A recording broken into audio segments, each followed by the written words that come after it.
Yaya, coffee nga. Sir, black coffee po? Hindi. Violet. Ube flavor. Kaya mo? Hindi ko po kaya, sir. Pero kayang-kaya ko po kayong ubihan sa mata. Gusto nyo try natin?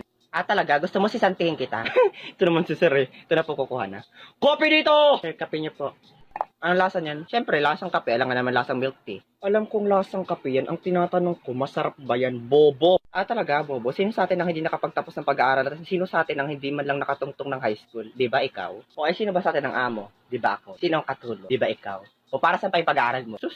Kaya lang naman naging mayaman dahil mayaman yung pamilya, bobo na. Tapos kurakot pa sa kumpanya, tapos kuripot. Yaya, naririnig kita! Ah, buti naman. Lumayas ka sa harapan ko, baka mapatay kita. Okay. O, ba't nandito ka pa? Sabi niyo po lumayas sa harapan. Nandito na po ako sa gilid niyo. Inday, ang utak mo nawawala, pakihanap! Ah, sir, umiiyak ka po? Hindi, nag-skincare lang ako. Toner lang to. Puyeta ka, lumayas ka nga!